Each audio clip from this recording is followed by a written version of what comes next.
Reflecting Christ, March 12, Daniel stands firm whatever the result. Then the king ordered Ashpenaz to bring in some of the Israelites from the royal family and the nobility, young men without any physical defect, handsome, showing aptitude for every kind of learning, well informed, quick to understand, and qualified to serve in the king's palace. The prophet Daniel was an illustrious character. He was a bright example of what men may become when united with the God of wisdom. A brief account of the life of this holy man of God is left on record for the encouragement of those who should afterward be called to endure trial and temptation.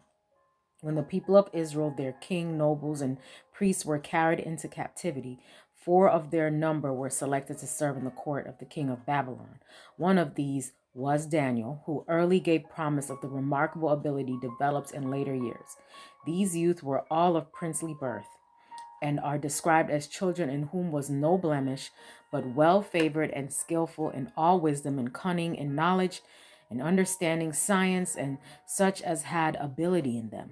Perceiving the superior talents of these youthful captives, King Nebuchadnezzar determined to prepare them to fill important positions in his kingdom, that they might be fully qualified for their life at court.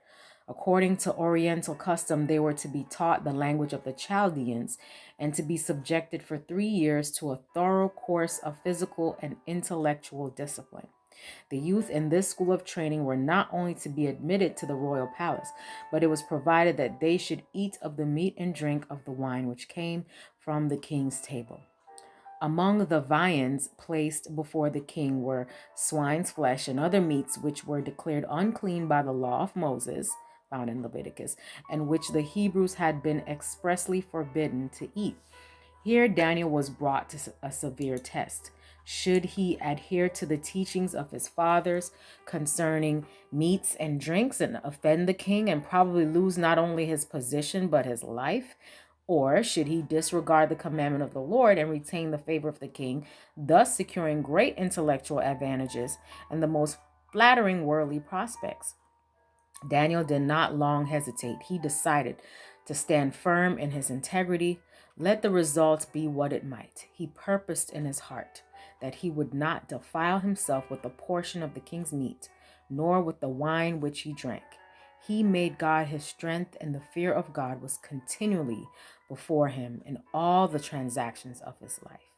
Hope you have a great day today. Reflect Christ.